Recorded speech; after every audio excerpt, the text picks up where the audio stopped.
माझ्यासारखं तुम्हीसुद्धा बरेचदा गोष्टी विसरता का? काय झालं ते मी सांगते. आधीच्या रात्रीच ना आरवने मला सांगितलं होतं, की आजकाल मम्मी मला खूप थंडी लागते, तर उद्या स्कूलमध्ये जाताना ना आठवणीने मला स्वेटर न्यायची आठवण देशील म्हणून. पण तो स्कूलमध्ये निघाला दुसऱ्या दिवशी सकाळी, तरी मला त्याला स्वेटर द्यायचं माझ्या काही लक्षात राहिलं नाही. मग पुन्हा तो खाली गेल्यानंतर जेव्हा माझ्या लक्षात आलं, की मी याला स्वेटर दिलं नाही, तेव्हा मग मी माझ्या विंडोमधूनच स्वेटर खाली टाकलं आणि तो घालून स्कूलला गेला.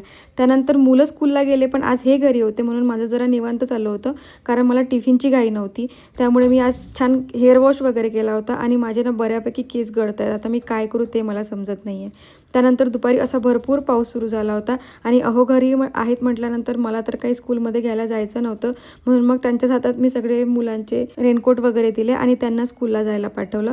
सगळ्यांची जेवणं झाली होती म्हणून म्हटलं आता मी पण जेवून घेते मुलं येईपर्यंत. त्यानंतर मी जेवून वगैरे घेतलं आणि मग काय बसली मुलांची वाट बघत खिडकीतून, की कधी येतील कधी येतील. खरं तर मुलं घरी असतात तेव्हा फार चिडचिड होते, पण ते जर घरी नसतात तेव्हा मग असं होऊन जातं की केव्हा घरी येतात. मला फार बोर व्हायला होतं.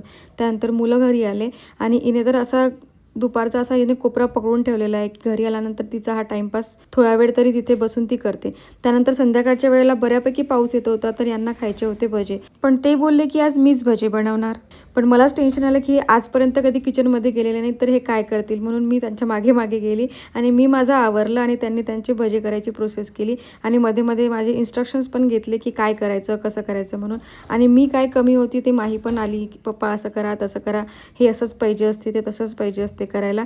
आणि एवढ्या वर्षात मी पहिल्यांदा यांना किचनमध्ये गेलेलं बघितलं, काहीतरी बनवताना बघितलं. हे सगळं मी माझ्या मम्मी पप्पांना व्हिडिओ कॉलवर सांगत होती, कारण तेवढ्यातच त्यांचा व्हिडिओ कॉल आला होता.